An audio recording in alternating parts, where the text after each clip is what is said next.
So, Robosen got in touch to ask if I'd like to take a look at their latest release, the G1 Performance Bumblebee. And I know, I'm as surprised as you are. Still, who can refuse an offer to try out something like this in their own home? Oh, look at the big man. He thinks he's an influencer now. Oh, come on, don't be like that. I just think that we... Ooh, touched a nerve there, eh, Jake Paul?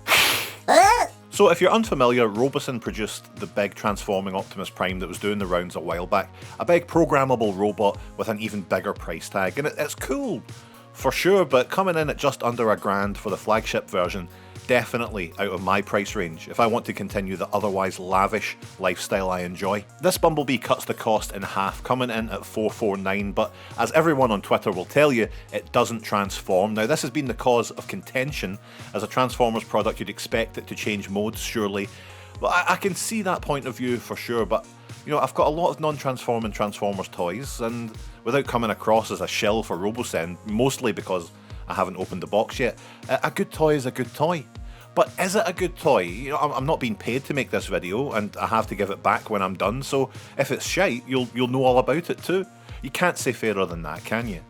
Well, can you? Please yourself. So packaging wise, we're looking at a fairly standard look and feel when Transformers wants to feel classy. All black, red and chromed highlights, and there's a nice picture of Bee on the front and a schematic on the back. Nothing majorly exciting to write home about, or indeed much information on what it actually does, but I guess this isn't designed to sit on a shelf and draw people in. It's for folks who already know what they've spent their kids' Christmas money on.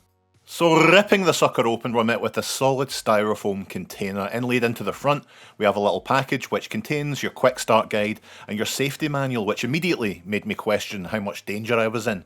We've got a big embossed Autobot logo and the reassurance that this is authentic, and at the price, I'd like to think so. And opening up Bumblebee's coffin lid, we see the boy himself. I was struck by just how big he actually is.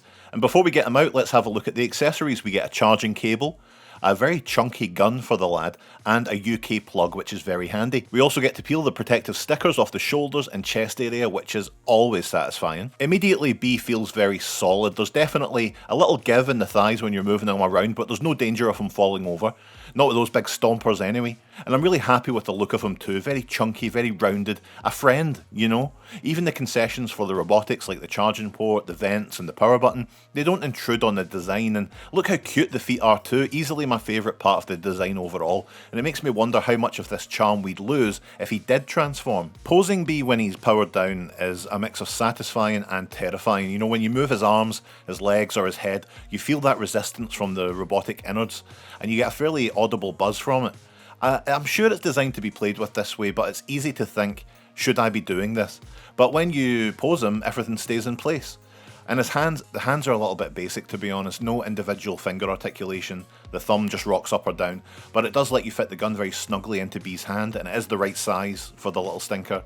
The face sculpt, it's very stoic, isn't it? Maybe I would have preferred a friendlier look, or maybe even a secondary faceplate, but still overall a very good interpretation of the character.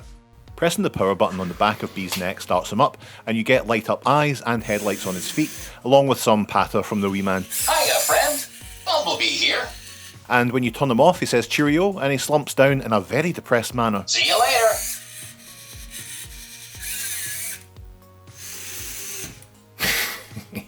But once he starts up, there's a ton of voice commands you can give him. So, for example, hiya Bumblebee. How's it going? Okay. Bumblebee. How's it going? Attack? I was born battle ready.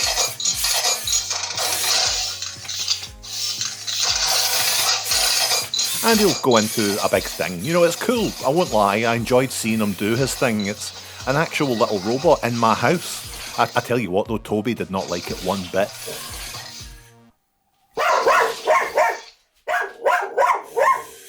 Robosen has a dedicated app for Bee here with 4 main sections. So you've got remote control, where you can make Bumblebee move around like he needs the toilet on a packed commuter train.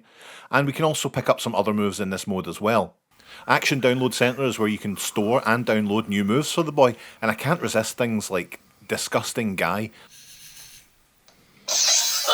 Megatron. That guy's the worst. So, you know, good on them. We also have a record function if you want to save your interactions for your grandkids or whatever. Mini Theatre is it's a little weird pre-recorded set of actions for B to perform. Like, if you've got the Optimus Prime, they can interact using this mode and perform a little action scene for you. I suppose this is this is what the robot can do demo mode.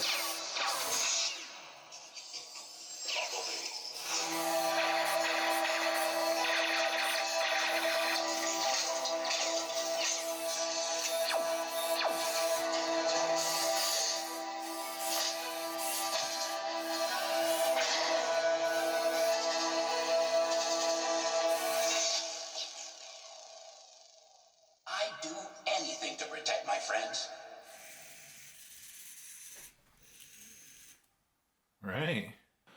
But Create is where the real fun is. There's a block-based version where basically you're pulling actions into a list that B will perform. You can set the angles of movement or how many degrees things should spin. And it's nice enough, but the real tactile experience of manual mode is where this thing shines.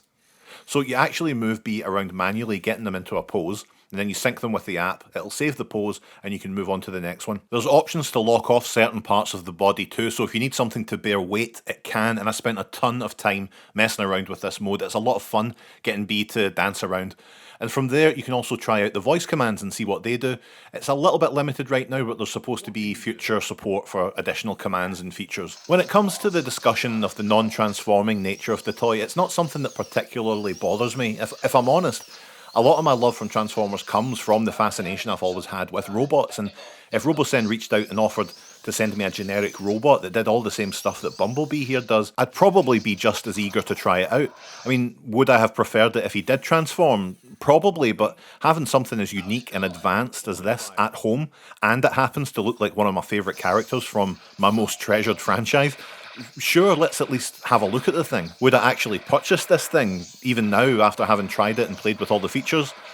Probably not. I think the big problem is that price tag. I've got no doubt that it's worth the cost of admission. It's really impressive. It's a real robot, but every single person I've shown Bumblebee to, they're very impressed, but then when you tell them the price, it's a hard pill to swallow, and it's not something I can see there being a solution to in the foreseeable future. The only reason Robosen would send something like this to reviewers in the first place is the hope that this video will spark interest in someone watching.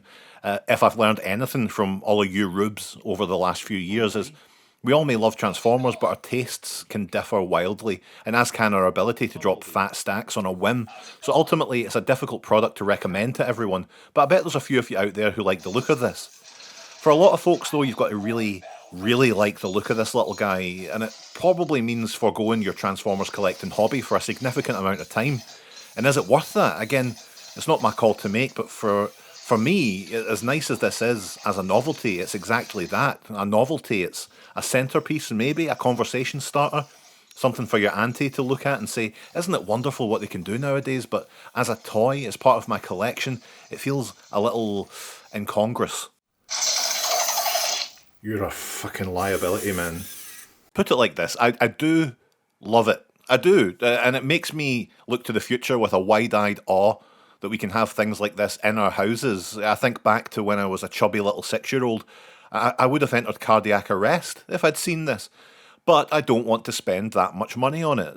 It gives me hope that we'll see a transforming Grimlock in this style, or imagine an Optimus Primal. We might get there, and that's how they'll get me, but for the short time I'm going to have this thing, I am having a blast. And let's finish up with a look at some of the daft stuff that it can get up to. The fast walk, that's even funnier than the regular one. It's the run you do across the road when someone nearly drives into you. There's some moves that you definitely think, that's going to topple over, but it never does. Unless you do an action where it's not meant to be holding the gun, but even then, that's funny. So yeah, I'm unlikely to be called upon again to do another review for Robosen because I wouldn't buy this, but that's life, folks, and you better learn to accept it. And I know the comments will likely all be about the price, but fair's fair, a lot of you did buy HasLab Unicron, and that was shite. Okay, bye.